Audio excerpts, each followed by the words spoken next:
Hello students, welcome to daily AIA PGET practice questions organized by Aptar Veda classes. Daily, you are given a target of 10 questions and the time limit given to you is 15 minutes. Now, I will let you know how you can give the test. First, you have to download the Aptar Veda classes app from Google Play Store. After that, you have to complete the process of signing up. Once you have signed up, you have to enroll to daily live test course, and after enrolling you can start appearing for the test.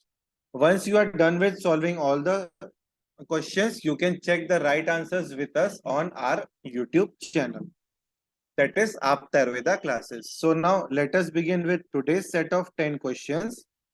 The first question is अष्टांग हृदय के अनुसार कितने दृष्टिगत रोग साध्य माने गए हैं या साध्य होते हैं?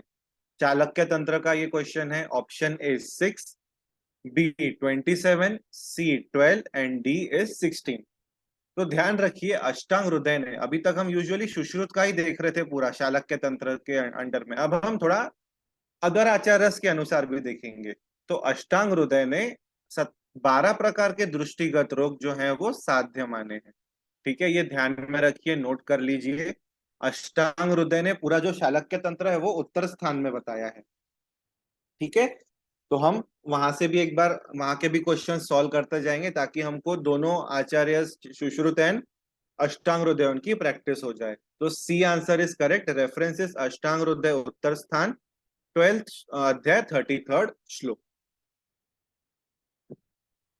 Next question number 2.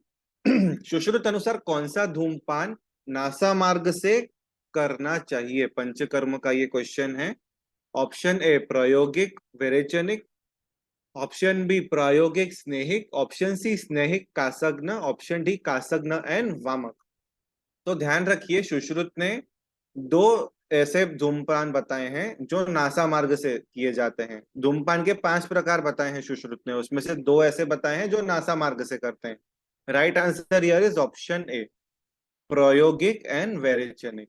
ठीक है, ये नासा मार्ग से किए जाते हैं. रेफरेंस आपको मिलेगा सुश्रुत चिकित्सा 40th अध्याय श्लोक नंबर 9. ठीक है, so option A is correct यहां पर, प्रायोगिक एंड वैरेचनिक. Next question number 3. करीर पनसास्थि भास्तथा गोस्तन सन्निभा किस व्याधि के संदर्भ में कहा गया है? रोग निदान का ये क्वेश्चन है. ऑप्शन ए वातजर्ष, ऑप्शन बी पित्तजर्ष, ऑप्शन सी कफजर्ष, ऑप्शन डी रक्तजर्ष. तो ध्यान दीजिए स्टूडेंट्स, करीर पनस अस्थि और गोस्तन, गोस्तन के जैसा, ये कफजर्ष का लक्षण बताया गया है. यहाँ कफजर्ष का स्वरूप बताया गया है, आप ऐसा ध्यान में रख सकते हैं. ठीक है, रेफरेंस आपको मिलेगा अष्टांग हृदय निदान स्थान के 7वें अध्याय में और श्लोक नंबर इज 38. ठीक है, कफजर्ष का ये कैरेक्टरिस्टिक्स है या फिर एक प्रकार से लक्षण आप बोल सकते हो. Option see here is correct. Next question number 4. Identify the image given below. अब ध्यान दीजिए, एआईपीजीटी में पिछले 2-3 सालों से इमेज बेस्ड क्वेश्चंस देने का भी पैटर्न शुरू हो गया है. तो हम हमारे इस डेली क्वेश्चंस राउंड से आपको उनकी भी प्रैक्टिस कराते जाएंगे. तो यहाँ देखिए 4 ऑप्शंस दिए हैं और आपके राइट हैंड साइड में एक इमेज दिया गया है. ऑप्शन ए है विडंग, बी आमल की, सी दाड़िम एंड डी शुंठी. बहुत लोगों ने राइट आंसर गेस भी कर लिया होगा. इसका राइट आंसर है ऑप्शन ए विडंग. ठीक है, विडंग या फिर जिसको हम इम्ब्लिका रेबीज भी कहते हैं. इम्ब्लिका रेबीज या कोई कोई राइब्स भी प्रोनाउंस करता है उसको. ठीक है, या राइबीज भी करता है प्रोनाउंस उसको. ठीक है, एक प्रकार से क्या कार्य करता है? ये कृमिघ्न है. ठीक है, कफज कृमि में यूजुअली दिया जाता है और पिपली के साथ विडंग को साथ में प्रयोग करने पर गर्भ निरोधक माना जाता है. ठीक है, ध्यान रखिए. हाँ, ये एक प्रकार से कृमिघ्न है, आक्षेप में भी यूज होती है. इसके अलावा पिपली के साथ विडंग का सेवन करने पर गर्भ निरोधक मानी जाती है. बालकों में ये रसायन के तौर पर भी यूज की जाती है. ठीक है, तो ये विडंग की इमेज है, इम्ब्लिका राइबिस. Option A is correct here. Question number 5. किस प्रकार की नाभि वाला शिशु दीर्घायु माना जाता है? बाल रोग का ये क्वेश्चन है।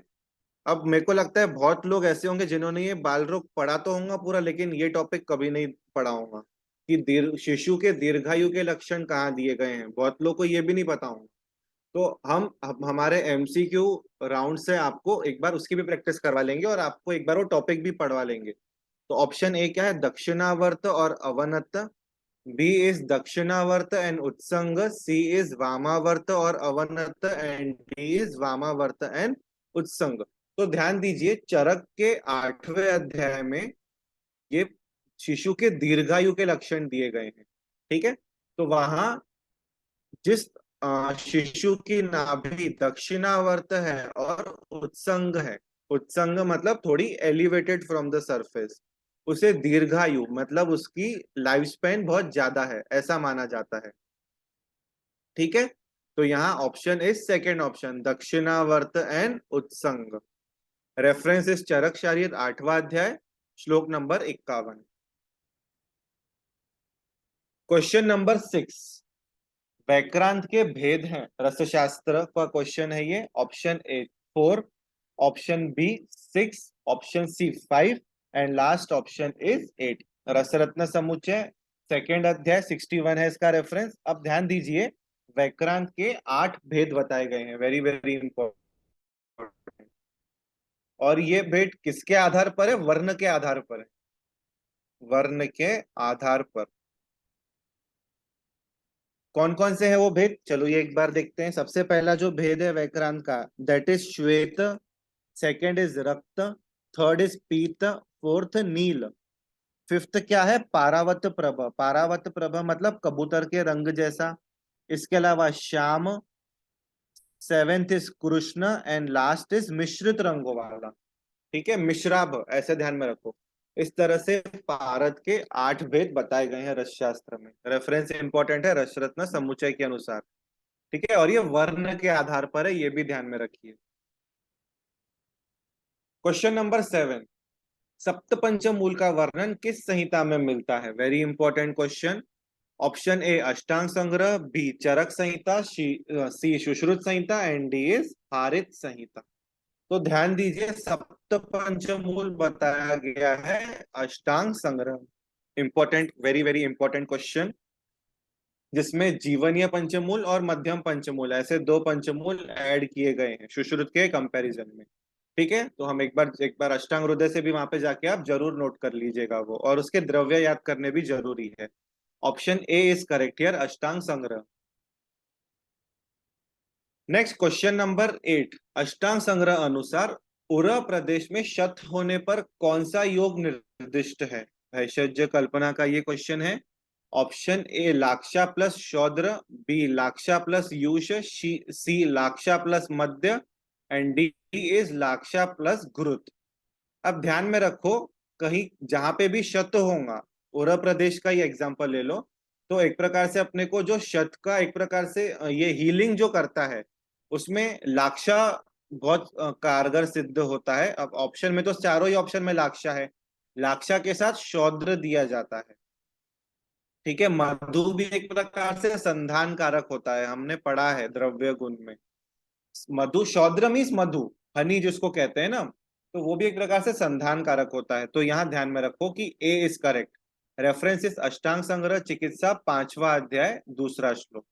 ठीक है, लाक्षा लाक्षा प्लस शौद्र उरशत में एक प्रकार से योग निर्दिष्ट है। क्वेश्चन नंबर 9, सुश्रुत अनुसार पारिभद्र स्वरस का प्रयोग किस व्याधि में किया जाता है? काय चिकित्सा का ये क्वेश्चन है। अब हमें चरक के योग तो बहुत याद ही रहते हैं हमें, बट सुश्रुत के भी हमें एक बार रोगाधिकार देखने जरूरी है। तो यहाँ ऑप्शन देख लो क्या है? ए प्रमेह, बी कृमि रोग, सी हिक्का एंड डी श्वास। तो पारिभद्र स्वरस जो है वो हम कृमि रोग में यूज करते हैं सुश्रुत के अनुसार। ठीक है, ये ध्यान में रखिए। रेफरेंस आपको मिलेगा सुश्रुत उत्तर तंत्र 54th अध्याय 26 श्लोक। इंपॉर्टेंट है ये, रोगाधिकार के तौर पर आप ध्यान रख सकते हैं इसको, पारिभद्र स्वरस। Option B is correct.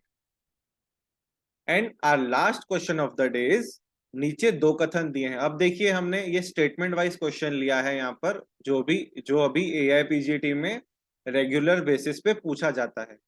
तो क्या दिया गया है? कथन 1, पांडु कर्म हेतु रोहिणी फल का प्रयोग निर्दिष्ट है। कथन 2, सुश्रुत अनुसार कृष्ण कर्म हेतु भल्लातक का प्रयोग निर्दिष्ट है। अब ध्यान दीजिए, हमको सिलेक्ट करना है कि कौन सा कथन कौन सा नहीं है। अब हम जो वर्ण उपक्रम पढ़ते हैं सुश्रुत के अनुसार, कितने बताए गए हैं? सुश्रुत ने वर्ण उपक्रम 60 बताए हैं। सुश्रुत चिकित्सा फर्स्ट अध्याय में बताए हैं, ये सुश्रुत ने बताए हैं। चरक ने कितने बताए हैं? चरक ने बताए हैं 36। ठीक है, तो उसमें एक उपक्रम है पांडु कर्म और दूसरा है कृष्ण कर्म 60 में से। तो पांडु कर्म के लिए हम रोहिणी फल का यूज करते हैं, बिल्कुल सही है। ये रोहिणी एक प्रकार से हरितकी का एक भेद आया है। ठीक है, तो ये आंसर बिल्कुल सही है। नेक्स्ट, कृष्ण कृष्ण कर्म हेतु भल्ला तक का प्रयोग करते हैं, ये भी सही है। ठीक है, तो हमारा यहाँ पे क्या है? दोनों स्टेटमेंट सही है। ऑप्शन ए यहाँ पे सही आएगा। कथन 1 और कथन 2 दोनों सही बताए गए। ठीक है, पांडु कर्म के लिए रोहिणी फल का प्रयोग करते हैं हम, और कृष्ण कर्म के लिए हम किसका प्रयोग करते हैं? हम करते हैं भल्ला तक का। ये नोट कर लीजिए अपने पास पॉइंट्स, क्वेश्चंस आ सकते हैं इस पर। ठीक है, so here option A is correct. कथन 1 और कथन 2 दोनों सही हैं। रेफरेंस जैसे मैंने आपको बताया, सुश्रुत चिकित्सा फर्स्ट अध्याय, जहां पे सारे वर्ण वर्ण उपक्रम दिए गए हैं, श्लोक 90 एंड 94। ठीक है, so this was our last question of the day. Thank you for your kind attention. We will meet in next set of 10 questions.